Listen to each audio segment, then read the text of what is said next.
Hello बच्चों, नियारा classes में आपका एक बार फिर स्वागत है। आज हम क्लास 10th की चैप्टर सेकंड साइंस का चैप्टर सेकंड पढ़ने वाले हैं और बहुत ही मेहनत करी है मैंने क्लास 10th के सेकंड चैप्टर में। चैप्टर का नाम है acid and base. Acid and base ये चैप्टर हम पढ़ने वाले हैं, एसिड बेस एंड साल्ट्स। ठीक है दोस्तों, इसको हम बहुत ही डिटेल में पढ़ेंगे, तो जुड़े रहिए आप लोग नियारा क्लासेज के साथ। आइए शुरू करते हैं। देखिए दोस्तों, चैप्टर सेकंड का नाम है एसिड बेस एंड साल्ट्स। दोनों क्या होते हैं? एसिड और बेस दोनों इस सृष्टि के आधार हैं। या तो कोई भी जो सब्सटेंस है वो या तो एसिड होगा या फिर बेस होगा, वो दो ही चीज़ें हो सकती है, या फिर न्यूट्रल होगा। न्यूट्रल क्या है? न्यूट्रल या फिर साल्ट कहो तो साल्ट होता है एसिड और बेस दोनों का। बच्चों अगर हम रिएक्शन करवा दें, दोनों जुड़ के हमेशा साल्ट का निर्माण करते हैं। हमेशा एसिड और बेस दोनों जुड़ के और साल्ट का निर्माण करते हैं। तो यही हमारा चैप्टर है, एसिड बेस एंड साल्ट। जैसे कि मैंने अभी आपको बताया कि जो भी सब्सटेंस या जो भी कोई पदार्थ आप इस धरती पे या कहीं भी देख रहे हैं, वो या तो एसिड होगा या बेसिक होगा, यानी कि या तो वो अम्लीय होगा या क्षारीय होगा। अगर सीधी सी बात, अगर आप किसी भी चीज़ को ले, अगर जैसे पत्थर को भी लेंगे तो पत्थर या तो एसिडिक होगा या बेसिक होगा। कोई भी पदार्थ आप किसी भी तरह का इस धरती पे जो मौजूद है, मिट्टी ले, अगर मिट्टी ले तो मिट्टी या तो एसिड होगी दोस्तों या फिर बेसिक होगी। तो दो ही चीज़ हो सकती है। अब हमें पता करना है कि कौन कौन से पदार्थ एसिडिक हैं, कौन कौन से पदार्थ बेसिक है, यानी कि कौन से अम्लीय हैं, कौन से क्षारीय हैं। और चीज़ों को पता कैसे करेंगे कि कौन सी चीज़ अम्लीय है या एसिडिक है और कौन सी चीज़ क्षारीय है यानी कि बेसिक है। तो कुछ जनरल तरीके हैं जिनके आधार पे हम पता कर सकते हैं। और हम देखिए कौन सी चीज़ अम्लीय होगी और क्षारीय होगी। अगर ये चीज़ हमें पता लग जाए बच्चों, तो हमारी लाइफ काफ़ी आसान हो जाएगी, क्योंकि हमारी बॉडी के लिए या जो ऑर्गेनिक चीज़ें हैं, जैसे कि पेड़ पौधे हैं, पशु पक्षी जानवर, हम कोई भी चीज़ मान लो आप, उन सब के लिए ये जानना ज़रूरी है कि वो एसिड के कांटेक्ट में है या बेस के कांटेक्ट में है। अगर हम हमारे शरीर की बात करें तो मैं पढ़ाने से पहले कुछ चीज़ें आपको बताना चाहूँगा। ठीक है दोस्तों, थोड़ा सा वेट करिए आप।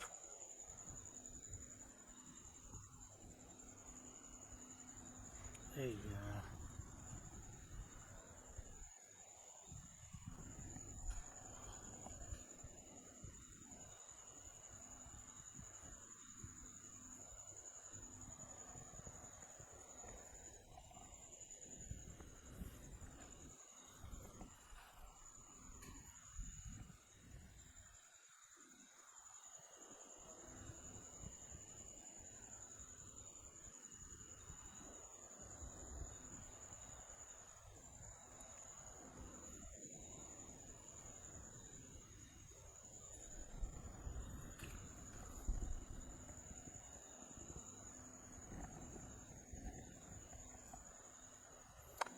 ये देखिए दोस्तों, एक मैंने डायग्राम लिया है जिसके अंदर,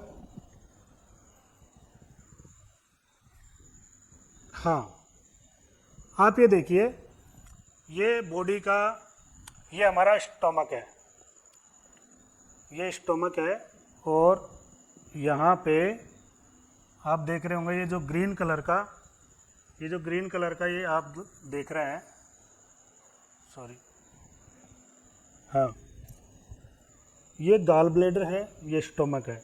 स्टोमक के अंदर गैस्ट्रिक जूस रहता है और गॉल ब्लैडर के अंदर हमारा बाइल जूस रहता है। अगर मैं हिंदी में बोलूँ तो यहाँ पे जठर रस रहता है और यहाँ पे पित्त रस रहता है। तो दोनों क्या हैं?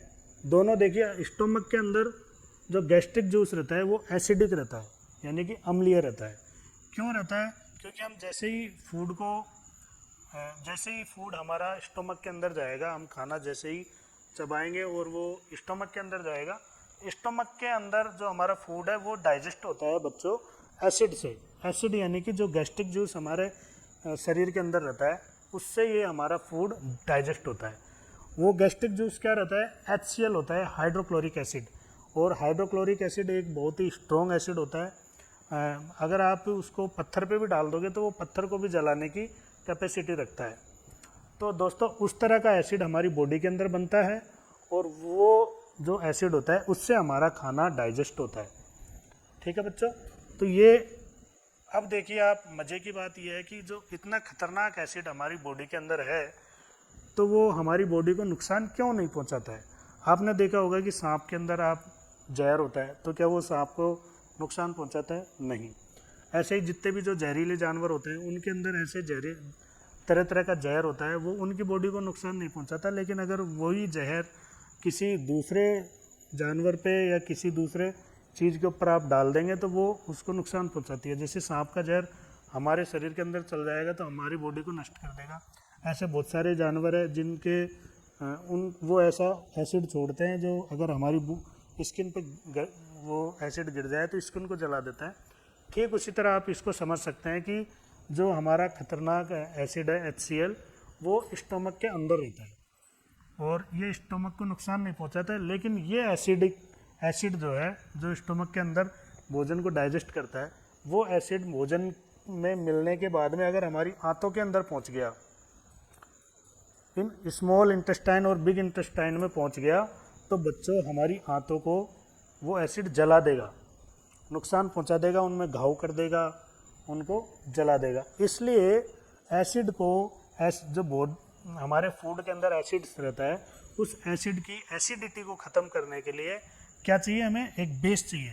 क्योंकि एसिड और बेस जब दोनों आपस में जुड़ते हैं तो न्यूट्रलाइजेशन करते हैं, वो न्यूट्रल एसिड की एसिडिटी ख़त्म हो जाती है, बेस की बेसिकिटी जो उसकी प्रॉपर्टी है वो न्यूट्रल हो जाती है। तो मैं यही समझा रहा हूँ बच्चों कि हाँ, इसलिए ये एसिड वाला खाना आगे ना जाए, इसलिए हमारे बॉडी के अंदर एक और ऑर्गन है जिसका नाम होता है गाल ब्लेडर। इसके अंदर बाइल जूस होता है और बाइल जूस को हिंदी में हम पित्तरस बोलते हैं। और पित्तरस क्या होता है, वो क्षारीय होता है। क्या होता है बच्चों? क्षारीय होता है, यानी कि बेसिक प्रॉपर्टी का होता है। जब ये इसके अंदर का बेसिक इस एसिड के अंदर मिलता है तो उसकी एसिडिटी ख़त्म हो जाती है और वो न्यूट्रल होने लगता है। थोड़ा सा भोजन हमारा क्षारीय हो जाता है और वो वाला भोजन हमारा आगे जाता है। कई बार देखा होगा कि जो लोग पेन किलर्स ज़्यादा खाते हैं या फिर ऐसी चीज़ें खाते हैं जो जिनकी मतलब खान पीन में स्टोन शामिल होता है कुछ मात्रा में, ऐसे लोगों के पित्त की थैली के अंदर पथरी पड़ जाती है, स्टोन पड़ जाता है। उसकी इसमें क्या रहता है, अगर आपने समय पे पित्त की थैली के अंदर या गाल ब्लेडर के अंदर अगर स्टोन को निकाला नहीं तो दो खतरे रहते हैं। या तो अगर आपने 6 महीने से ज़्यादा इसमें होल्ड रख दी स्टोन को तो ये कैंसर का रूप ले लेती है और कैंसर आपकी जान ले सकता है। इसलिए अगर आप ध्यान रखिए कि पित्त की थैली के अंदर आपके स्टोन है, पथरी पड़ जाती है, तो उसको जल्द से जल्द उसका डॉक्टर की सलाह के कंसल्ट के अनुसार उसका इलाज करवाइए। और उस केस में क्या, या अगर स्टोन पड़ जाता है तो पित्त की थैली को पूरी निकाल दिया जाता है, पूरा निकालते हैं। उस केस में क्या, इसकी एसिडिटी ख़त्म करने के लिए रोज़ एक दवा चलती है। एक्चुअली वो दवा क्या है, एक बेस है, क्षार है। उस क्षार को हम इसलिए लेते हैं ताकि भोजन की एसिडिटी ख़त्म हो सके, वो हमारी स्मॉल इंटेस्टाइन और बिग इंटेस्टाइन यानी कि आंतों को नुकसान ना पहुंचा सके एसिड। इसलिए हमें खाने के साथ में क्या लेना पड़ता है, क्षार लेना पड़ता है, बेस लेना पड़ता है। तो मैं आपको ये इसलिए बताया दोस्तों ताकि आप समझ सकें कि एसिड का और बेस का हमारी बॉडी के अंदर क्या रोल है। तो हम चलते हैं हमारे टॉपिक पे, जो एसिड और बेस। देखिए बच्चों, एसिड और बेस क्या है। हाँ बच्चों, अब हम बात करेंगे एसिड और बेस की डेफिनेशन।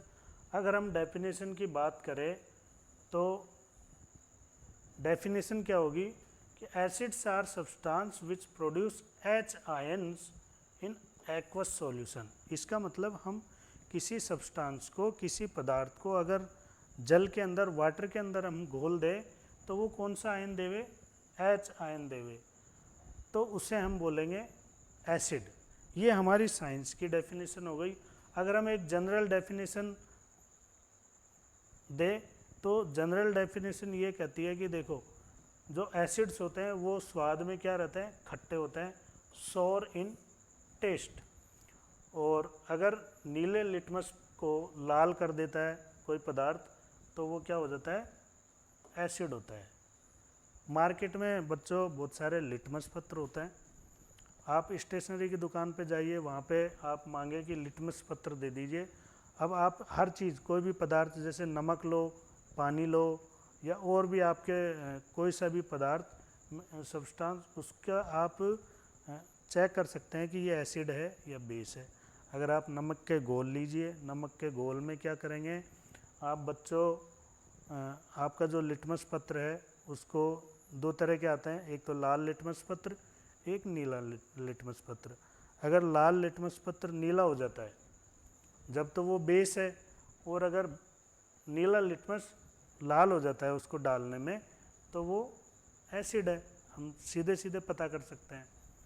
ठीक है बच्चों, अब बात करते हैं धातुओं से अभिक्रिया कर हाइड्रोजन गैस निकालते हैं। क्या करते हैं ये, हमेशा मेटल से रिएक्शन करके और हाइड्रोजन गैस देंगे। जैसे कि जिंक है, जिंक में अगर हम हाइड्रोक्लोरिक एसिड डालेंगे तो जो क्लोरीन है वो जिंक से जुड़ जाएगा और जिंक क्लोराइड बन जाएगा और यहाँ से हमेशा हाइड्रोजन गैस निकलेगी।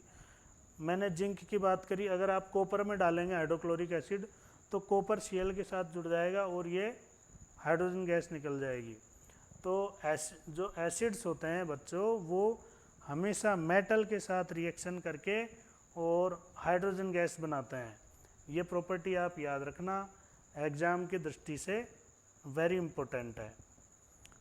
अगर बात करें आगे तो कार्बोनेट एंड बाइकार्बोनेट से CO2 उत्पन्न करते हैं। React with carbonates and bicarbonates to produce carbon dioxide.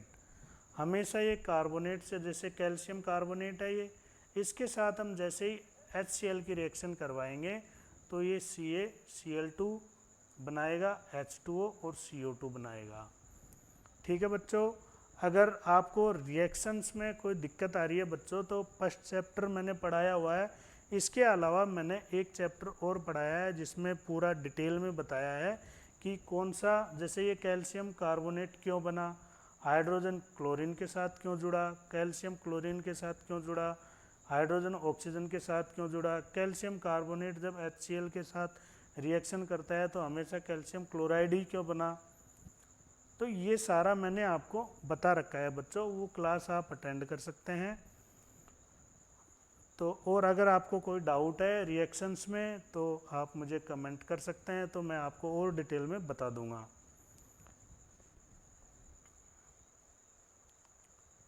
देखिए बच्चों, ये एक बार आपको बता देता हूँ मैं, कैल्शियम कार्बोनेट। कैल्शियम कार्बोनेट क्या होता है, पत्थर होता है जो आप जनरल में जो देखते हो रोज़मर्रा की लाइफ में, वही पत्थर है ये कैल्शियम कार्बोनेट। इसके अंदर हम 2HCl मिला रहे हैं। 2 अभी रहने दो आप, ये एक अलग हाइड्रोक्लोरिक एसिड जैसे ही मिलाएंगे तो अब देखिए, जैसे कि हमने बताया कि हमेशा क्लोरीन किसके साथ जुड़ना चाहेगा, कैल्शियम के साथ, क्योंकि मेटल के साथ जुड़ के और हाइड्रोजन गैस निकलेगी। तो यहाँ पे कैल्शियम की वैलेंसी कितनी होती है, 2 होती है, क्योंकि ये आर्गन कितना है, 18 नंबर का है, कैल्शियम 20 नंबर का है, तो इसकी 2 वैलेंसी हो जाएगी, यानी कि इसके पास 2 इलेक्ट्रॉन फालतू है। तो ये हमेशा 2 इलेक्ट्रॉन किसको देगा, जिसको 2 इलेक्ट्रॉन चाहिए। तो क्लोरीन को 1 इलेक्ट्रॉन चाहिए होता है क्योंकि वो 17 नंबर का है। ये मैंने पूरा समझा रखा है, अभी आपको समझने में थोड़ी दिक्कत आएगी। तो देखो मैं थोड़ा सा समझा देता हूँ। हमेशा स्टेबल होने के लिए आर्गन की तरह बनना चाहेगा। क्लोरीन के पास 17 इलेक्ट्रॉन है, इसको आर्गन की तरह बनने के लिए 1 इलेक्ट्रॉन चाहिए। और कैल्शियम 20 नंबर का है, इसको आर्गन की तरह बनने के लिए 2 इलेक्ट्रॉन छोड़ने पड़ेंगे। इसलिए ये 2 इलेक्ट्रॉन अपने 2 क्लोरीन को दे देता है, क्योंकि क्लोरीन एक ही ले सकता है, 2 क्लोरीन मिलके 2 इलेक्ट्रॉन ले सकते हैं। तो कैल्शियम अपने 2 इलेक्ट्रॉन जो फालतू है उसको स्टेबल होने के लिए वो 2 इलेक्ट्रॉन 2 क्लोरीन को दे देता है। तो ये बन जाएगा कैल्शियम क्लोराइड। और जो हाइड्रोजन है, ये हाइड्रोजन जुड़ जाएगा ऑक्सीजन के साथ और बना लेगा यहाँ पे जल, वाटर, और CO2 गैस बन जाएगी। CO2 गैस ऊपर वायुमंडल में उड़ जाएगी और हमारे पास कैल्शियम क्लोराइड और H2O बचेगा। तो क्वेश्चन क्या है कि कार्बोनेट से क्या CO2 गैस उत्पन्न करते हैं ये। तो जब भी आप एसिड की रिएक्शन किसी कार्बोनेट या बाइकार्बोनेट के साथ करवाएंगे तो हमेशा CO2 गैस निकलेगी। ठीक है बच्चों, CO2 गैस कई बार हमें CO2 गैस चाहिए होती है सिलेंडर में भरने के लिए। और जितने भी जो आप कोल्ड ड्रिंक्स पीते हो, जितने भी मार्केट के अंदर बेवरेज हैं, इवन आप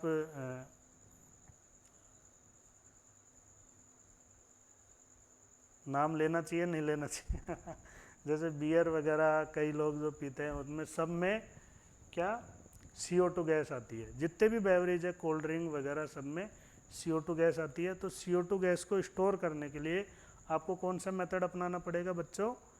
हाँ, आपको कार्बोनेट की रिएक्शन किसी एसिड के साथ करवानी पड़ेगी, तो आप CO2 गैस आसानी से प्राप्त कर सकते हो।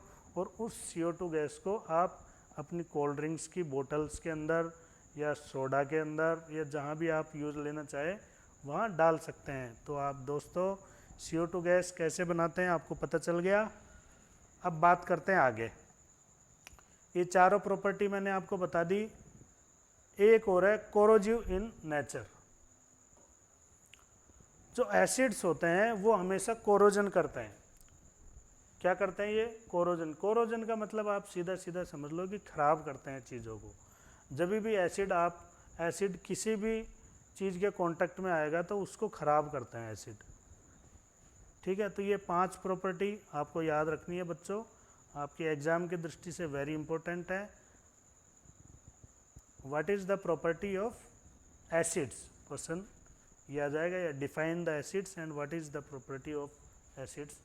Next topic is classification of acid, अम्लों का वर्गीकरण। तो देखिए कितने टाइप्स के होते हैं acid. Strong acid, weak acid, organic acid and mineral acid. Strong acid क्या होते हैं? जो बहुत ही ज़्यादा कॉन्सेंट्रेट होते हैं, मतलब उनके अंदर एकदम शुद्ध एसिड होते हैं वो, जैसे HCl, H2SO4, HNO3, ये स्ट्रॉन्ग एसिड्स है, बहुत ही ज़्यादा स्ट्रॉन्ग है ये। इनकी कंसंट्रेशन पावर बहुत ही खतरनाक है। ये किसी भी चीज़ को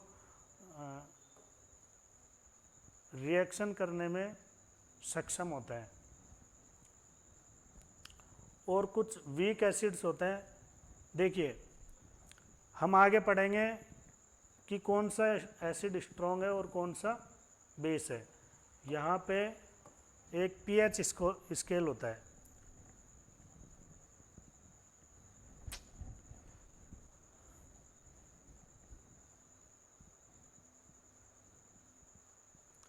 हाँ बच्चों, नेक्स्ट हम पढ़ेंगे classifications of acid.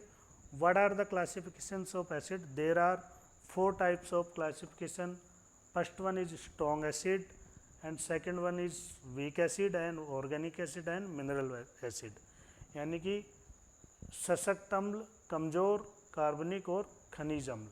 Strong acids क्या होते हैं, वीक एसिड्स क्या होते हैं? देखिए एक स्केल होता है बच्चों, इसको pH स्केल बोलते हैं। कौन सा स्केल? pH scale. इससे हम मेज़र करते हैं कि वो कितना ज़्यादा स्ट्रॉन्ग है एसिड और कितना ज़्यादा डाइल्यूट है या वीक एसिड है। तो देखिए यहाँ पे ये स्केल के अंदर 7 रहता है, 14, 0 से लेके 14 तक का ये मेजरमेंट रहता है इसमें। अगर pH स्केल 0 से 7 तक है, 0 से 7 तक, तो वो एसिड होंगे। किसी भी सब्सटेंस का pH वैल्यू अगर 0 to 7 है तो वो एसिड होंगे, और 7 to 14 अगर है तो वो क्या होंगे बच्चों, बेस होगा, वो क्षारीय प्रकृति का होगा। और किसी सब्सटेंस का या किसी पदार्थ का पीएच वैल्यू अगर 7 है तो वो क्या होगा, न्यूट्रल होगा, उदासीन होगा, यानी कि ना तो वो एसिड रहेगा और ना ही क्या रहेगा, बेस रहेगा बच्चों। जैसे कि पानी है, वाटर, वो क्या है, न्यूट्रल है, उदासीन है, यानी कि मतलब वो ना तो एसिड है ना बेस है। ठीक है। अब देखिए हमारा जो टॉपिक है strong acid and weak acid. तो बच्चों आप ये देखिए कि अगर ये 6, 5, 4, ये जो जीरो की तरफ हम जा रहे हैं, जैसे जैसे जीरो की तरफ जा रहे हैं तो वो स्ट्रॉन्ग एसिड बना रहा है। अगर आप न्यूट्रल के जितना पास रहोगे उतने ज़्यादा वीक रहोगे। आप नहीं, मतलब एसिड, अगर एसिड न्यूट्रल के जितना पास रहेगा उतना ज़्यादा न्यूट्रल रहेगा। जैसे अगर किसी सब्सटेंस की का पीएच वैल्यू 6 है दोस्तों, कितना है बच्चों, 6, तो वो थोड़ा वीक एसिड होगा। अगर किसी का 5 है तो वो उससे ज़्यादा मजबूत एसिड होगा। अगर किसी का 4 है तो वो इसकी तुलना में ज़्यादा होगा। और किसी का अगर 1 या 2 या 3 के आसपास है तो वो स्ट्रॉन्ग एसिड होगा। तो इसके आधार पे हमने ये डेफिनेशन क्लासिफिकेशन किया है इसके। तो यहाँ पे जो कुछ एसिड है जैसे HCl, H2SO4, HNO3, इनको हाइड्रोक्लोरिक एसिड बोला जाता है, इसको सल्फ्यूरिक एसिड बोलते हैं, और ये HNO3 यानी कि नाइट्रिक एसिड बोलते हैं। तो ये तीनों क्या है बच्चों, ये स्ट्रॉन्ग एसिड है, यानी कि इनका जो पीएच वैल्यू है वो 0 के आसपास है, 0 से थोड़ा ज़्यादा है, इसलिए इनको स्ट्रॉन्ग एसिड बोलते हैं। और बच्चों जो ये H2SO4 है, इसको तो हम एसिड्स का ही किंग बोलते हैं, किंग ऑफ एसिड्स, यानी अम्लों का राजा। सारे जो एसिड है वो इसी के, ये अम्लों का राजा क्यों बोलते हैं, क्योंकि जितनी भी जो चीज़ें बनाई जाती है वो इसकी हेल्प से बनाई जाती है। जहाँ भी एसिड का यूज होगा किसी भी चीज़ के अंदर तो सबसे ज़्यादा काम आता है H2SO4, इसलिए इसको अम्लों का राजा कहते हैं। और दूसरा जो हमारा टाइप है वीक एसिड्स, तो वीक एसिड्स जैसे कि मैंने बताया बच्चों की, जो न्यूट्रल के जितना पास रहेगा पीएच स्केल वो क्या रहेगा, वीक एसिड्स रहेगा। तो यहाँ पे कुछ पदार्थ है जैसे CH3COOH, यानी कि इसको बोलते हैं एसिटिक, क्या बोलते हैं बच्चों, acetic acid. This is the citric acid and this is the lactic acid. All 3 are weak acids. ये सारे क्या हैं, वीक एसिड्स हैं। क्यों है वीक एसिड्स, क्योंकि इनका पीएच स्केल नियर बाई 7 है, और 7 से कम, 7 से ज़्यादा होते ही तो वो क्या हो जाएंगे, एसिड नहीं रहेंगे, क्या हो जाएंगे, बेस हो जाएंगे बच्चों। अब बात करें ऑर्गेनिक एसिड की। ये ऑर्गेनिक एसिड्स क्या है, जो किसी जानवर के अंदर पाया जाता है, जैसे कि जानवर या किसी पेड़ के अंदर पाया जाता है, उनको बोलते हैं ऑर्गेनिक एसिड। जैसे कि acetic acid, citric acid. Citric acid आप जानते हो नींबू के अंदर रहता है। Fourth one is mineral acid. Mineral acid क्या, जो किसी न किसी मिनरल का काम करते हैं, जैसे HCl जो हमारे पेट के अंदर रहता है, H2SO4, ये क्या सब क्या है, मिनरल का काम करते हैं। आगे बात करें बेस की, क्षार क्या होता है, व्हाट इज द क्षार, बेस। तो अगर हम साइंस के हिसाब से डेफिनेशन देना चाहे तो हो जाएगा, bases are substance which produce OH ion in aqueous solution. यानी कि क्षार वो पदार्थ होते हैं जो अगर उनको जल में डालने पे OH आयन देवे, OH आयन अगर दे तो वो क्षार होगा, और अगर H आयन देवे तो वो क्या होगा बच्चों, एसिड होगा, एसिड होगा या अम्ल होगा। अब क्षार की कुछ प्रॉपर्टी हैं, जैसे कि ये स्वाद में क्या रहता है, कड़वे होता है। क्षार क्या होता है, कड़वे होते हैं स्वाद में, और ये अगर स्पर्श करें तो साबुन की तरह आपको चिकने दिखेंगे। और जो मैंने बताया लिटमस पत्र, तो लिटमस पत्र जो रेड लिटमस पत्र होता है लाल, उसको क्या कर देते हैं बच्चों, ये नीला कर देते हैं। मार्केट में आप एक बार बच्चों, अगर आपने लिटमस पत्र देखा नहीं है तो आप स्टेशनरी की दुकान पे जाइए या किसी मेडिकल शॉप पे जाइए, वहाँ पे आप लिटमस पत्र लेके आइए और आप आपके आसपास जो भी चीज़ें हैं उन सब का टेस्ट करके देखिए कि कौन सी चीज़ें अम्लीय है, कौन सी क्षारीय है, यानी कि कौन सी एसिड है और कौन सी बेसिक है। The fourth one is react with acids to form salt and water. हमेशा जो एसिड्स होते हैं बच्चों वो क्या करेंगे, बेस के साथ रिएक्शन करके सॉल्ट और वाटर बना लेंगे, यानी कि लवण और जल बना लेते हैं हमेशा। ये वेरी वेरी इंपॉर्टेंट प्रॉपर्टी है, इनको आप बच्चों याद रखिए, एग्जाम में क्वेश्चन आ सकता है। What is the base, define the base and what are the properties of base, यानी कि क्षार की परिभाषा बताइए और क्षार कितने प्रकार के होते हैं, क्षार के गुण बताइए।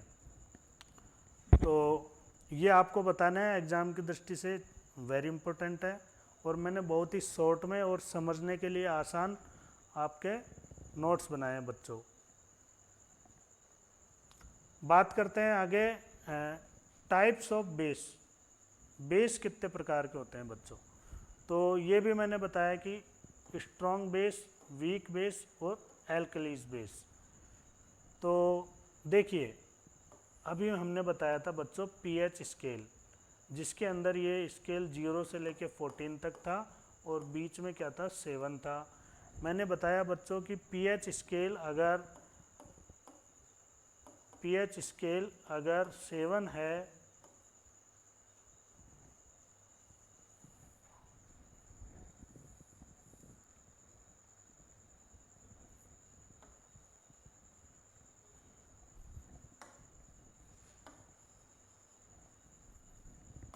हाँ बच्चों, अगर पीएच स्केल 7 है तो वो न्यूट्रल होगा। यहाँ पे बच्चों न्यूट्रल,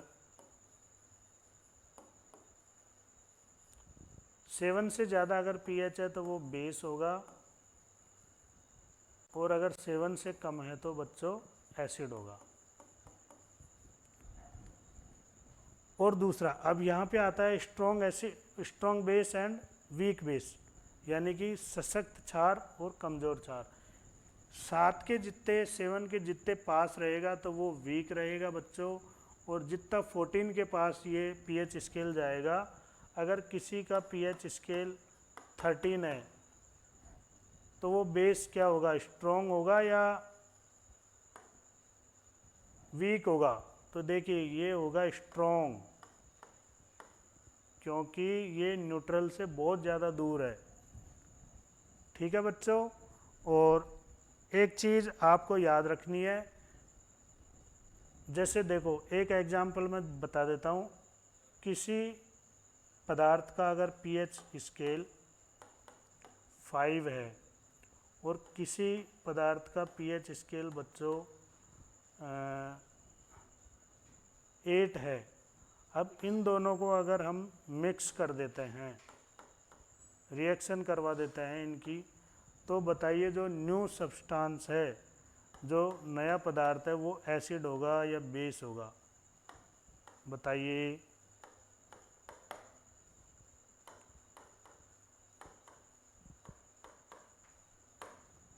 तो ये होगा बच्चों एसिड। कैसे पता लगा, देखिए ये 7 से कितना दूर है, ये जो सब्सटेंस ए है और ये बी है। ए सब्सटेंस न्यूट्रल से कितना दूर है, 2 पॉइंट दूर है। और बी की अगर मैं बात करूं तो ये न्यूट्रल से कितना दूर है, 7, न्यूट्रल 7 होता है और 8 में से 7 माइनस करेंगे तो 1। अब ए में से बी को घटाओ तो ए आ जाएगा 1, और ए क्या है, ये एसिडिक है, यानी कि जो नया पदार्थ बनेगा वो क्या बनेगा बच्चों, एसिड बनेगा। ये आपको याद रखना है। थर्ड है न्यूट्रलाइजेशन रिएक्शन या उदासीनीकरण अभिक्रिया क्या है। देखिए बच्चों, उदासीनीकरण अभिक्रिया होती है कि जैसे ही एसिड की रिएक्शन बेस से होगी तो क्या न्यूट्रल बनेगा,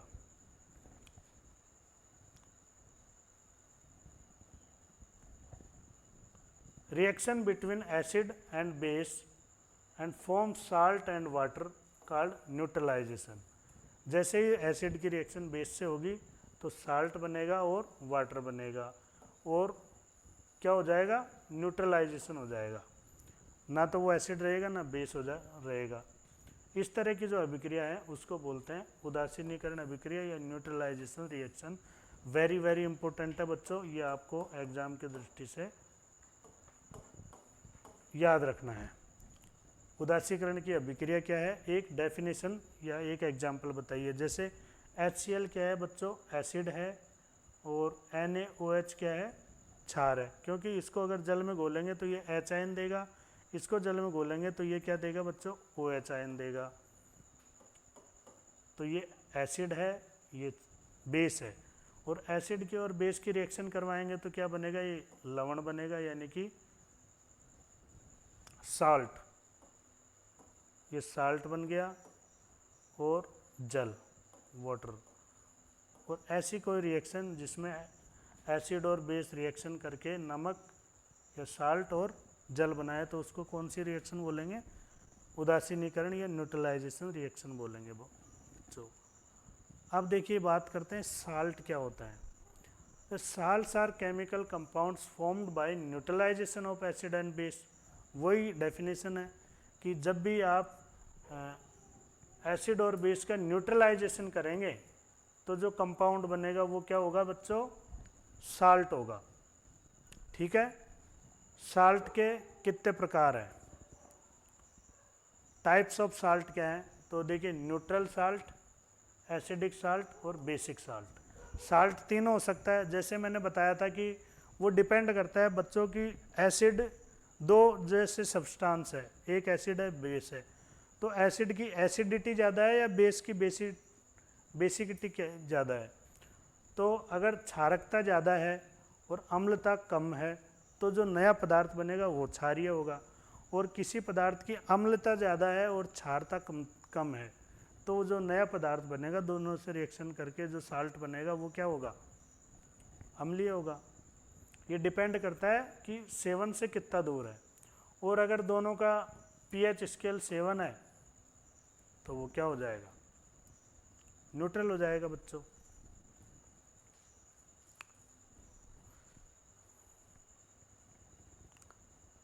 नेक्स्ट टॉपिक है इंडिकेटर्स।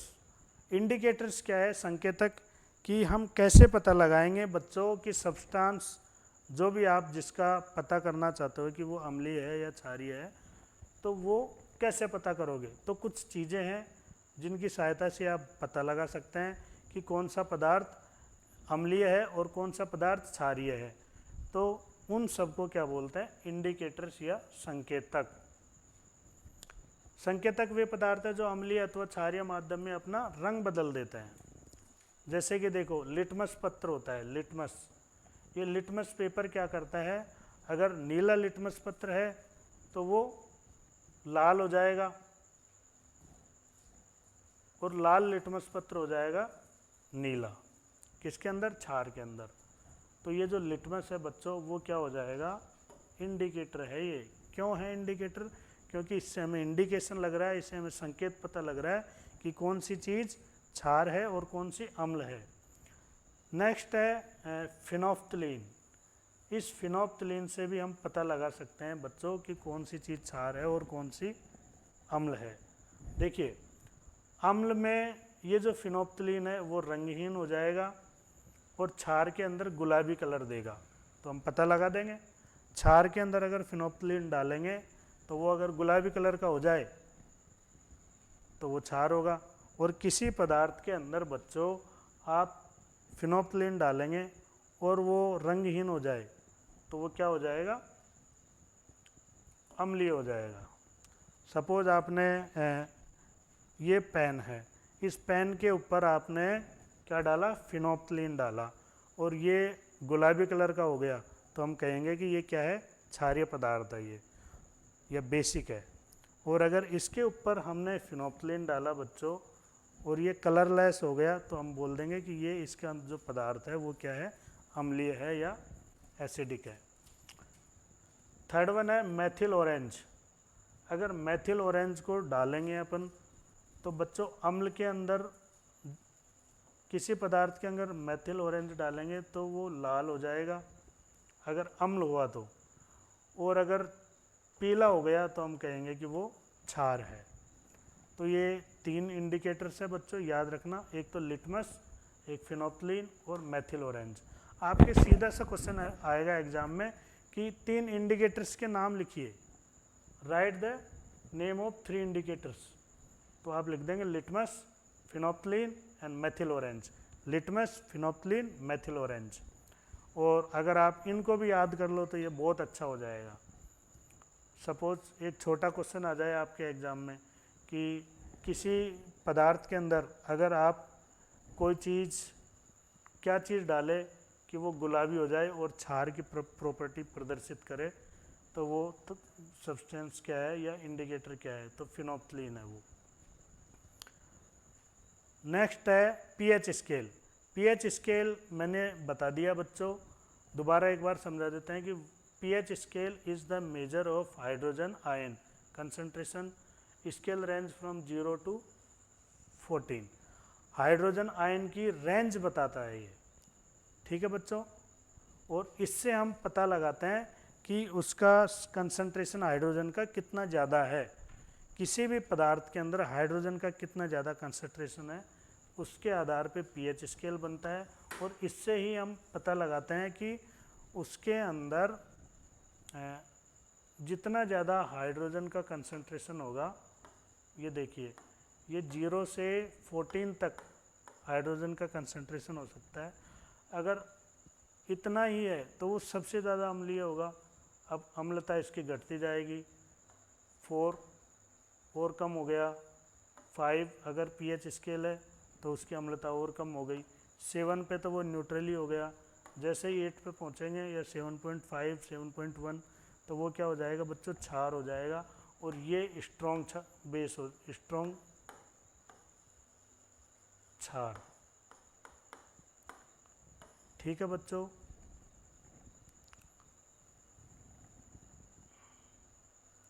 देखिए एग्जाम में क्वेश्चन आ सकता है आपके बच्चों, पीएच स्केल क्या है और उसकी रेंज कहाँ तक होती है। तो रेंज अगर 7 से कम है तो वो अम्लीय होगा पदार्थ, अगर पीएच स्केल 7 है बच्चों तो वो न्यूट्रल होगा, और पीएच स्केल 7 से ज़्यादा है तो वो क्षारीय होगा। अब हम बात करेंगे इम्पोर्टेंस इन डेली लाइफ। रोज़मर्रा की ज़िंदगी में पीएच स्केल का क्या महत्व है। तो हम बात करें, देखिए बच्चों, ह्यूमन बॉडी की, तो ह्यूमन बॉडी के अंदर जो ब्लड है बच्चों, उस ब्लड का पीएच स्केल 7.4 रहता है। कितना रहता है, 7.4। अब इससे हम पता लगा लेते हैं कि जो हमारा जो खून है वो खून अम्लीय है या क्षारीय है। अगर अम्लीय है तो हमें ब्लड के साथ कौन कौन सी चीज़ें रिएक्शन करवानी है उसका हमें पता लग सकता है। कौन कौन सी, जैसे मेडिकल साइंस में इसका बहुत ज़्यादा यूज है। जैसे ही मेडिकल में कोई सी भी मेडिसिन बनेगी तो इसको ध्यान में रख के मेडिसिन बनाई जाती है बच्चों, ठीक है। तो ये वहाँ पे वेरी वेरी इंपॉर्टेंट है, कहाँ पे, मेडिकल सेक्टर के अंदर। तीसरा सेकंड बात करें सॉइल, मिट्टी के अंदर, अगर हमें किसी जगह की मिट्टी का ये पता लग जाए कि मिट्टी क्षारीय है या अम्लीय है, यानी कि एसिडिक है और बेस है, तो हम उस मिट्टी को सुधार सकते हैं। क्यों सुधार सकते हैं, क्योंकि जो अगर मिट्टी एसिडिक है तो उसमें फसल पैदा ही नहीं होगी, इसलिए उसकी एसिडिटी ख़त्म करने के लिए हमें कुछ करना पड़ेगा, कुछ क्षार मिलाना पड़ेगा ताकि मिट्टी में फसल का उत्पादन हो सके। क्रॉप रिक्वायर्ड स्पेसिफिक पीएच, तो ये सेकंड यूज हो गया। थर्ड यूज की बात करें तो टूथ डिके। देखिए बच्चों, हमारे जो दांत हैं उनमें फॉस्फोरस रहता है, और फॉस्फोरस हमेशा एसिड के कांटेक्ट में आके डिजोल्व हो जाता है। इसलिए आप देखोगे कि जितने भी जो दांत हैं, वो दांत, कई लोगों के दांत खराब हो जाते हैं, उसका मेन वजह क्या है कि वो एसिड के कांटेक्ट में ज़्यादा है। और अगर जो कोई भी व्यक्ति अगर पानी कम पीता है तो उसके मुंह में एसिड ज़्यादा बनने लगता है, जिसकी वजह से उसके दांत खराब होने लगते हैं, क्योंकि एसिड क्या करता है, फास्फोरस को गलाता है और हमारे दांतों में फास्फोरस है।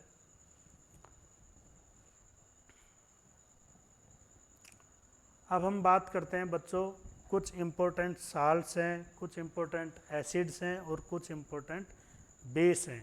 इन तीनों के बारे में कुछ एग्जाम्पल्स हम पता करेंगे तो आपको समझने में आसानी रहेगी।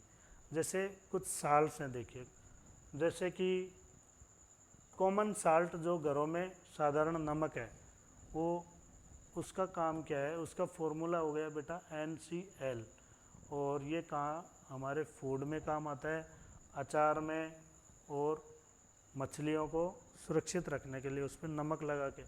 इवन मछली क्या, हर चीज़ को अगर आपको सुरक्षित रखना है तो नमक क्या एंटी बैक्टीरियल प्रॉपर्टी रहती है इसकी, बैक्टीरिया नहीं लगने देती। किसी भी चीज़ को अगर आपको सुरक्षित रखना है तो उसको नमक में रख दीजिए आप। तो ये इसका इम्पोर्टेंस हो गया। सेकंड साल्ट की अगर हम बात करें बच्चों, तो वो होता है बेकिंग सोडा। बेकिंग सोडा जो बेक करने के काम आता है, बेक यानी कि आप जैसे आप केक बनाते हो, ब्रेड बनाते हो, तो वहाँ पे ये बेकिंग सोडा काम आता है। Used in baking cake and bread and used as antacid. Antacid क्या है, आप किसी भी चीज़ की एसिडिटी ख़त्म करने के लिए, आपके अगर पेट में एसिडिटी हो जाए तो आप क्या लोगे बच्चों, एंटासिड लेंगे, और एंटासिड आपकी एसिडिटी ख़त्म कर देगी। और जितने भी जो फायर एक्सटिंग्विशर हैं, यानी कि अग्निशामक यंत्र, यानी कि आग बुझाने वाली चीज़ें जितनी भी हैं, वहाँ पे बेकिंग सोडा का यूज होता है बच्चों। नेक्स्ट बात करें हम वॉशिंग सोडा। वॉशिंग सोडा क्या है, इसको कपड़े धोने के जो साबुन होते हैं बच्चों, उसमें यूज़ लिया जाता है। और जल की कठोरता यानी कि हार्डनेस ऑफ वाटर, इसके लिए भी इसका यूज़ होता है। किसका बच्चों, वॉशिंग सोडे का। ये आपको एक एक दो दो है याद रखना है, एक दो बार पढ़ोगे बच्चों याद हो जाएंगे। फोर्थ बात करें plaster of Paris. Plaster of Paris क्या काम आता है, आपकी भी कभी हड्डियाँ टूटी होंगी तो जोड़ने के लिए क्या, प्लास्टर ऑफ पेरिस।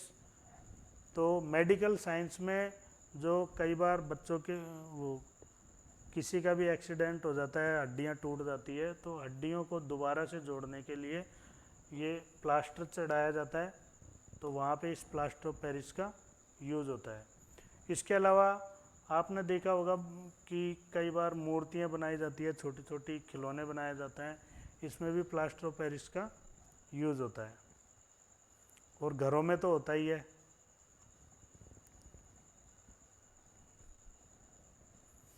अब बात करते हैं बच्चों, एसिड्स का क्या रोल है हमारे दैनिक जीवन में, हमारी डेली लाइफ में, role of acids and base and salts in daily life.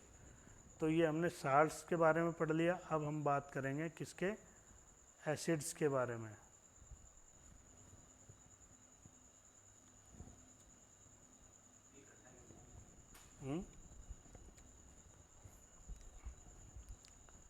हाँ बच्चों, अब हम बात करेंगे एसिड्स के कुछ एग्जाम्पल हैं, जैसे कि हाइड्रोक्लोरिक एसिड। तो हाइड्रोक्लोरिक एसिड का क्या यूज है, ये हमारे स्टोमक के अंदर गैस्ट्रिक जूस बनाता है, और गैस्ट्रिक जूस क्या रहता है, भोजन को पचाने में सहायक होता है बच्चों। हमारा जो फूड है उसको डाइजेस्ट करने में हेल्प करता है। इसकी प्रॉपर्टी क्या है, ये स्ट्रॉन्ग एसिड है, हाईली कोरोसिव है, यानी कि चीज़ों को डाइजेस्ट करता है। दूसरा, ये डाइजेस्ट करता है किसको, प्रोटीन को डाइजेस्ट करता है। और जितने भी जो क्लीनिंग है, क्लीनिंग मटेरियल जैसे टॉयलेट क्लीनर, हार्पिक वगैरह आप देखते होंगे, और भी बहुत सारे ब्रांड है, मुझे तो हार्पिक का ही याद है। तो उन सभी के अंदर जितने भी जो टॉयलेट क्लीनर्स होते हैं, वो उन सब के अंदर क्या क्या रहता है बेटा, HCl रहता है। और तो टाइल्स को जो साफ़ करने वाले जो मटेरियल्स मार्केट में आते हैं, तरह तरह के केमिकल, उनमें भी HCl मिलाया जाता है। HCl से ही वो सारी चीज़ें तैयार होती है। इसके अलावा use in industries for removal of rust, जहाँ भी जो जंग को हटाना है तो जंग हटाने के लिए आपको बेटा HCl यूज लेना पड़ेगा। अब बात करें sulphuric acid, H2SO4। Sulphuric acid क्या है? देखिए, manufactured in industry by contact process, ये किसमें? इंडस्ट्रीज़ के अंदर बनाया जाता है और इसके ये बहुत ही ज़्यादा स्ट्रॉन्ग है बच्चों, और इसको जितने भी जो केमिकल्स हैं उनका राजा कहा जाता है, किंग ऑफ केमिकल। जितने भी केमिकल है, इवन एसिड्स का, केमिकल्स का, सबका क्या है? किंग है ये, क्योंकि हर चीज़ सल्फ्यूरिक एसिड से बनाई जा सकती है। इसके क्या यूज हैं बच्चों? देखिए, जितनी भी जो कार की बैटरियां हैं, हमारी मोटरसाइकिल की बैटरियां हैं, उन सब के अंदर सल्फ्यूरिक एसिड होता है। सल्फ्यूरिक एसिड के बिना बैटरी बन ही नहीं सकती।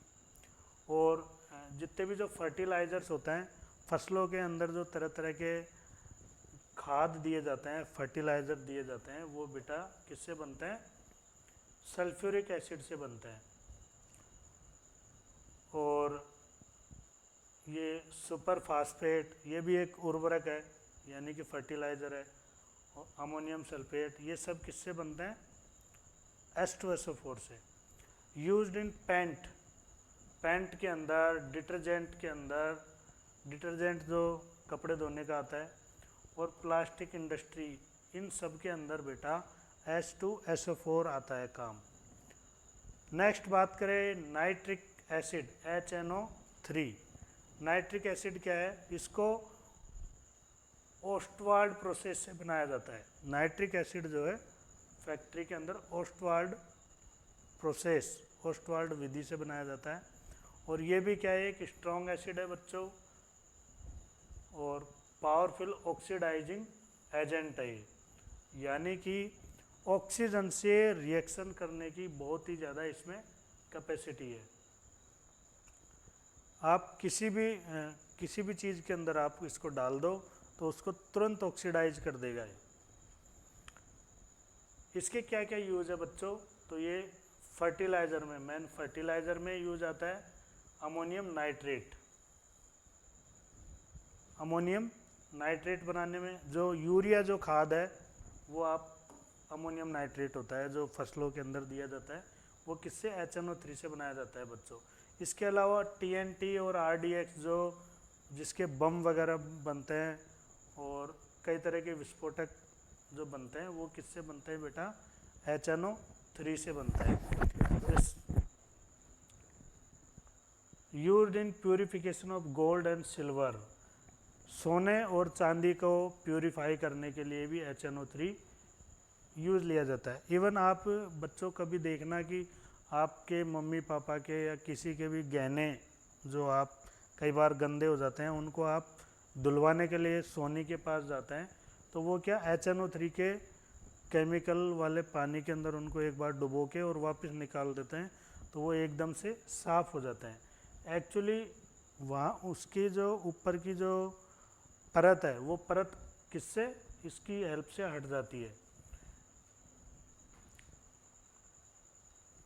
अब बात करते हैं एसिटिक एसिड।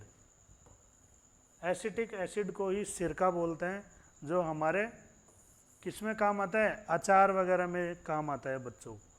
सिरका तो आप सब जानते होंगे घरों के अंदर, एसिटिक एसिड। और ये वीक ऑर्गेनिक एसिड है, और टेस्ट में क्या रहता है बच्चों? खट्टा रहता है। देखिए, ये अचार में और सॉस, जो सॉसेज जितने भी होते हैं, टोमेटो सॉस वगैरह वगैरह, इनके प्रिजर्वेटिव में काम आता है, इनको सुरक्षित रखने में। इसी के अलावा फूड इंडस्ट्रीज़ में जितने भी जो फ्लेवर्स होते हैं, उस फ्लेवर्स को बनाने में ये एसिटिक एसिड का काम आता है। और मेकिंग सिंथेटिक फाइबर्स, जो सिंथेटिक रेयन रेसे जो जिनके कपड़े वगैरह बनाए जाते हैं, उन सब में इसका यूज आता है बच्चों। बात करें आगे सिट्रिक एसिड या साइट्रिक एसिड, ये जितने भी जो खट्टे फल होते हैं, जैसे कि नींबू, संतरा, मौसमी, लेमन, ऑरेंज, इन सब के अंदर बच्चों कौन सा रहता है? सिट्रिक एसिड रहता है। और ये वीक ऑर्गेनिक एसिड है, इसीलिए हम खा लेते हैं। अगर वीक ना होता तो, स्ट्रॉन्ग होता तो खा सकते थे, कि नहीं खा सकते। और एक चीज़ और, अगर ये सिट्रिक एसिड वीक है तो बताइए आप पीएच स्केल इनका कितना होना चाहिए? नियर बाई 7 होना चाहिए, नहीं तो अगर नियर बाई 0 होता तो आप इनको खा ही नहीं सकते थे। तो नियर बाई 7 यानी कि 4 से ऊपर इनका क्या रहेगा बच्चों?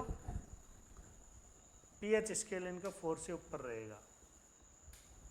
सिट्रिक एसिड के यूज़ देखिए, जितने भी जो फल हैं उनके अंदर खट्टापन या और भी बहुत सारी चीज़ें जिनमें अगर आप खट्टापन चाहते हो तो वहाँ का क्या डाल दोगे? सिट्रिक एसिड डाल दोगे बच्चों। Used in medicine and food as preservative, जितनी भी जो मेडिसिन्स हैं, दवाइयाँ हैं और भोजन को संरक्षित करने के लिए इसका यूज़ लिया जाता है सिट्रिक एसिड का।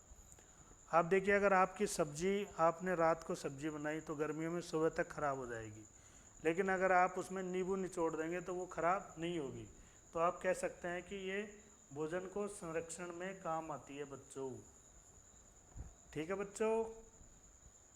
इसके अलावा यूज इन कोल्ड ड्रिंक्स, जितने भी जो कोल्ड ड्रिंक्स हैं उनमें भी इनका सिट्रिक एसिड का यूज़ होता है। आगे अगर एसिड की बात करें तो लैक्टिक एसिड, दही में आपने देखा होगा कि दही के अंदर कौन सा एसिड होता है बच्चों? लैक्टिक एसिड होता है। और वहाँ पे एक बैक्टीरिया रहता है लैक्टोबैसिलस बैक्टीरिया, उसकी वजह से ये लैक्टिक एसिड बनता है। ये भी बच्चों वीक ऑर्गेनिक एसिड है। अगर वीक नहीं होता तो हम क्या दही खा पाते? नहीं खा पाते।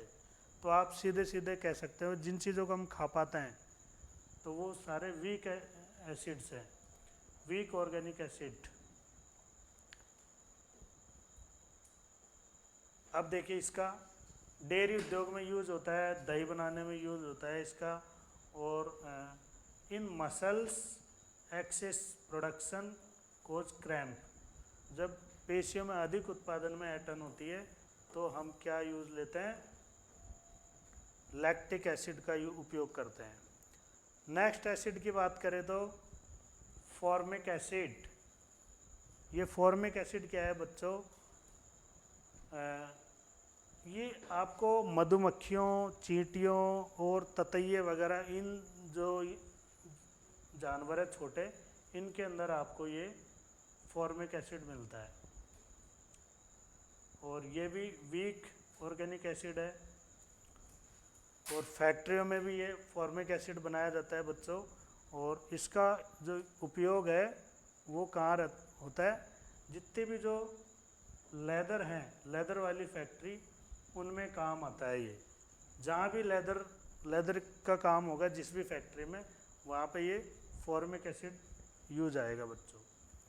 और जितने भी जो डाइंग इंडस्ट्री है, जो रंगाई छपाई, जो कपड़े रंगने का काम करती है, और भी तरह तरह की चीज़ें हैं, उनमें रंगने में स्पेशली फॉर्मिक एसिड का काम आता है बच्चों। Natural defence chemical in aunt, और चींटियों के अंदर जो पहला एकमात्र डिफेंस का तरीका है, चींटियाँ अपने आप को बचाने के लिए क्या करती है? इस एसिड का यूज़ करती है, फॉर्मिक एसिड का। जैसे ही आपने देखा होगा लाल चींटियाँ जैसे ही हमारे थोड़ा सा बाइट कर देंगी तो उस हिस्से पे एक रेड चकत्ता पड़ जाएगा, या कई लोगों के तो रिएक्शन ही हो जाती है पूरी बॉडी में, ये लाल चींटियों की वजह से। एक्चुअली वो हमारी बॉडी के अंदर फॉर्मिक एसिड चल जाता है। अब हम बच्चों बात करेंगे बेस की, यानी कि क्षार के कौन कौन से एग्जाम्पल्स है बच्चों। हम नियरा क्लासेस पे पढ़ाई करवा रहे हैं आपको।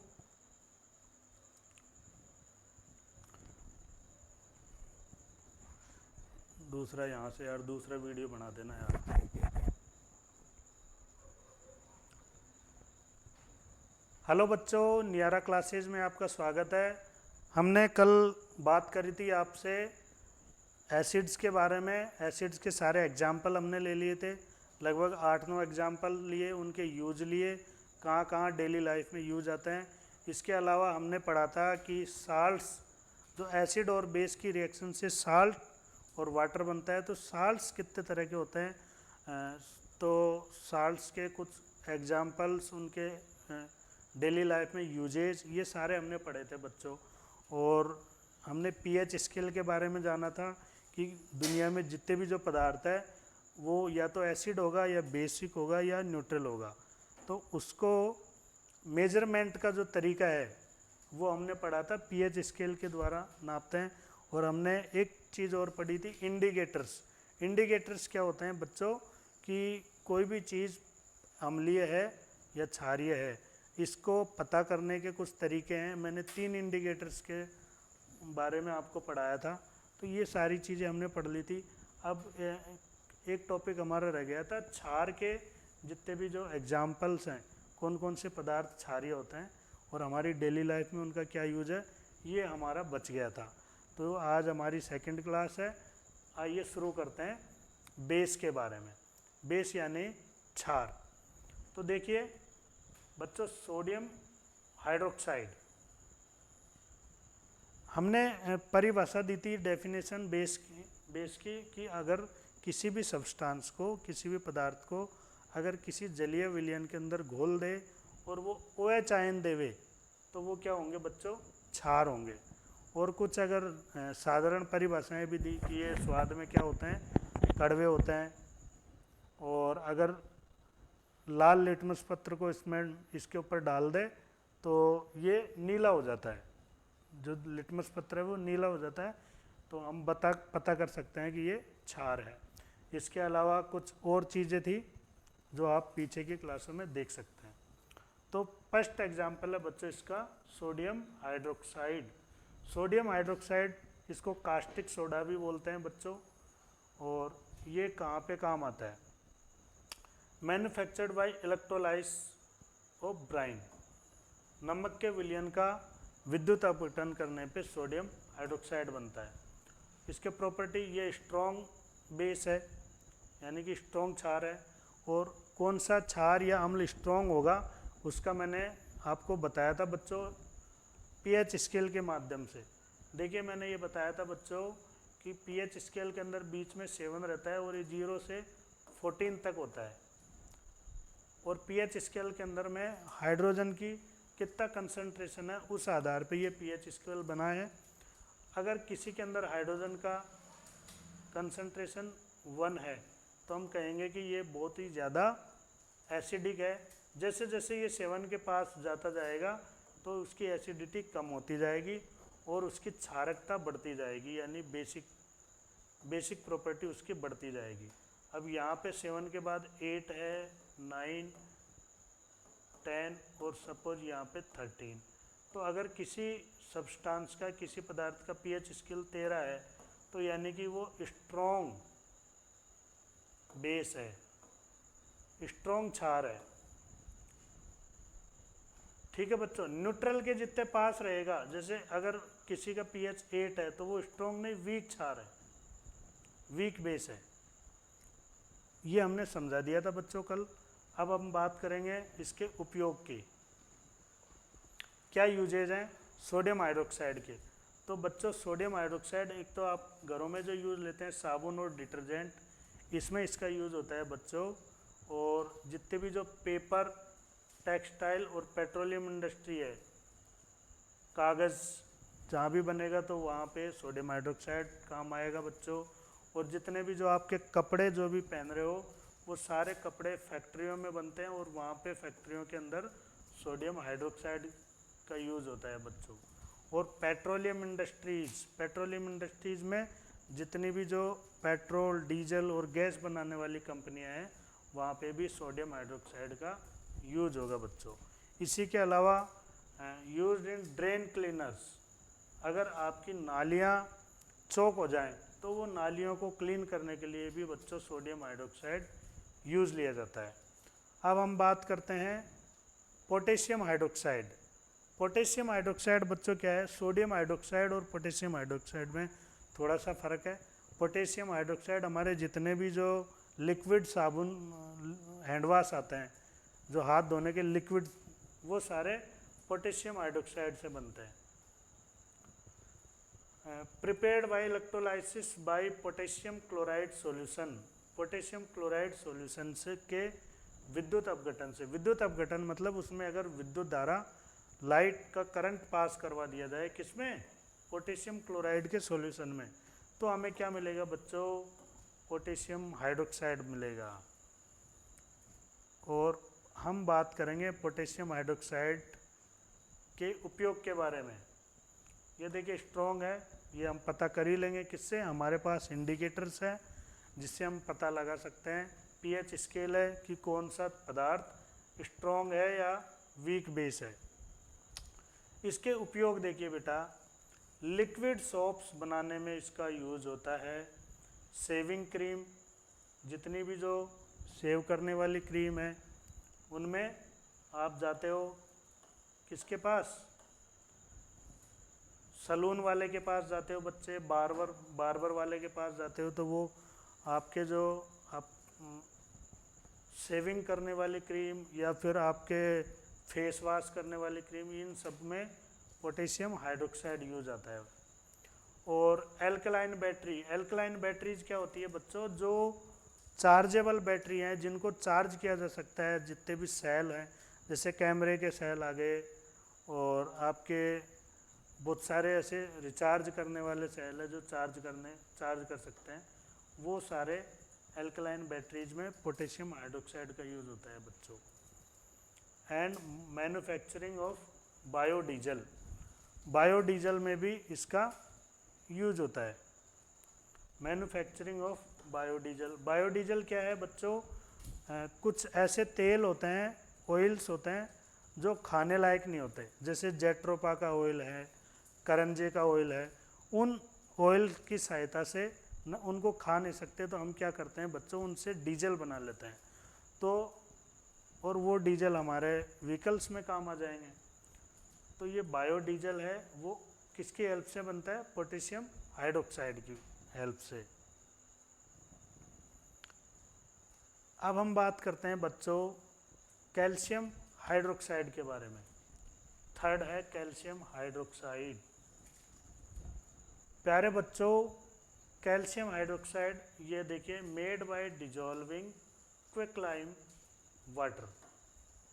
चूने के पत्थर को पानी में घोल दें तो क्या बन जाएगा, कैल्शियम हाइड्रोक्साइड। अच्छा बच्चों, चूने का पत्थर क्या है, देखिए कैल्शियम कार्बोनेट, इस कैल्शियम कार्बोनेट को, ये क्या है बेटा, ये एक पत्थर है। कैल्शियम कार्बोनेट को आप बहुत ही ज़्यादा हीट कर दे भट्टी के अंदर, तो इसमें से कैल्शियम ऑक्साइड बच जाएगी और CO2 गैस जो है बच्चों ऊपर उड़ जाएगी। ये जो कैल्शियम ऑक्साइड है, इस कैल्शियम ऑक्साइड को ही चूने का पत्थर बोलते हैं, चूने का पत्थर। बेटा इस चूने के पत्थर के अंदर आप जैसे ही पानी मिला दोगे तो ये बन जाएगा कैल्शियम हाइड्रोक्साइड। इस कैल्शियम हाइड्रोक्साइड के अंदर, कैल्शियम हाइड्रोक्साइड क्या है बच्चों, कैल्शियम कार्बोनेट को गर्म कर दिया, कैल्शियम ऑक्साइड बन गया। कैल्शियम ऑक्साइड आपको पैकेट्स के अंदर मिल जाएगा मार्केट में, जो आप पुट्टी करते हो ना घरों में, वो एक्चुअल में कैल्शियम हाइड्रोक्साइड है। उसके अंदर आप पानी घोल के एक घोल तैयार कर लेते हो और उससे फिर वो पत्ती की सहायता से दीवारों पे वो आप लगा देते हो। तो वो जो घोल है, आपने पानी मिला के जो घोल तैयार करा, वो बच्चों कैल्शियम हाइड्रोक्साइड है। कैल्शियम हाइड्रोक्साइड को जैसे ही आप दीवार में पोत देंगे तो यहाँ पे दोबारा से CO2 रिएक्शन करके और कैल्शियम कार्बोनेट और जल बना लेता है। तो बच्चों ये वापस से पत्थर बन गया। आप देखो, जैसे ही पुट्टी सूख जाएगी तो ये वापस कैल्शियम कार्बोनेट बन जाएगा और वो वापस पत्थर हो जाएगा। तो ये आपको याद रखना है। दीवारों पर सफ़ेदी करने में इसका यूज़ होता है और अम्लीय मिट्टी संतुलित करने में, कहीं कहीं आप देखते हैं कि जहाँ की मिट्टी अम्लीय होती है वहाँ पे फसल पैदा नहीं हो सकती, तो वहाँ पे बच्चों कैल्शियम हाइड्रोक्साइड का स्प्रे किया जाता है पूरी मिट्टी में, उस मिट्टी के अंदर कैल्शियम हाइड्रोक्साइड मिलाया जाता है, जिससे उसकी मिट्टी की अम्लता खत्म हो जाती है, एसिडिटी खत्म हो जाती है और फिर फसल अच्छी उगती है। और ब्लीचिंग पाउडर बनाने में भी कैल्शियम हाइड्रोक्साइड का यूज होता है। तो ये सारे इम्पोर्टेंट यूजेज हैं बच्चों। अब हम बात करेंगे मैग्नीशियम हाइड्रोक्साइड की। ये सारे क्या हैं बच्चों, क्षार हैं, ये बेस हैं। मैग्नीशियम हाइड्रोक्साइड की बात करेंगे, MgOH का होल ट्वाइस। सोर्स क्या है, फाउंड नेचुरली एज मिनरल ब्रूसाइट। ये ब्रूसाइट एक अयस्क है, उसके फॉर्म में मिल जाता है डायरेक्ट मिट्टी के अंदर, और ये वीक बेस है और स्पैरिंगली सोल्यूबल, कमज़ोर क्षार है ये। इसके यूज क्या है बच्चों, एंटासिड जो टैबलेट बनाई जाती है जो पेट की एसिडिटी ख़त्म करती है, वो एंटासिड एक्चुअल में मैग्नीशियम हाइड्रोक्साइड है बच्चों। ठीक है बच्चों, अब जब भी आपके एसिडिटी हो तो आप दुकान पर जाके होशियारी मारना कि मुझे मैग्नीशियम हाइड्रोक्साइड दे दें, ठीक है, यानी कि एंटासिड देना। अब बात करते हैं टूथपेस्ट। जितने भी जो टूथपेस्ट होते हैं वो भी किसके बने होते हैं बच्चों, मैग्नीशियम हाइड्रोक्साइड के। यूज्ड इन फ्लेम रिटार्डेंट, अग्निरोधक सामग्री बनाने में। तो यहाँ ये भी मतलब फायर एक्सटिंग्विशर में यूज आता है, आग बुझाने में। अब हम बात करते हैं बच्चों अमोनियम हाइड्रोक्साइड की।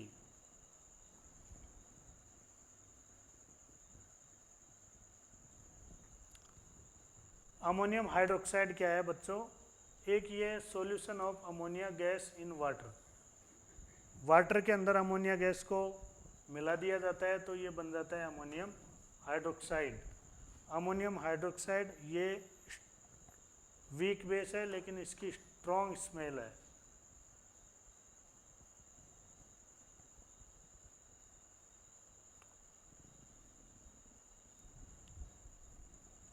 देखिए बच्चों इसके यूजेस देखिए, अमोनियम हाइड्रोक्साइड कपड़ों के अंदर से जो तेल के दाग है वो हटाने के लिए इसका काम यूज़ लिया जाता है।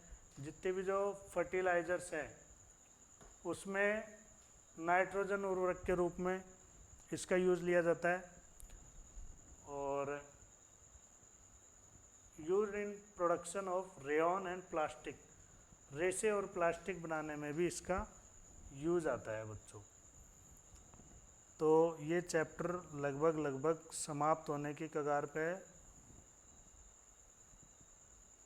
तो ये बच्चों याद रखना आप। अब हम बात करते हैं कुछ क्वेश्चन आंसर्स की।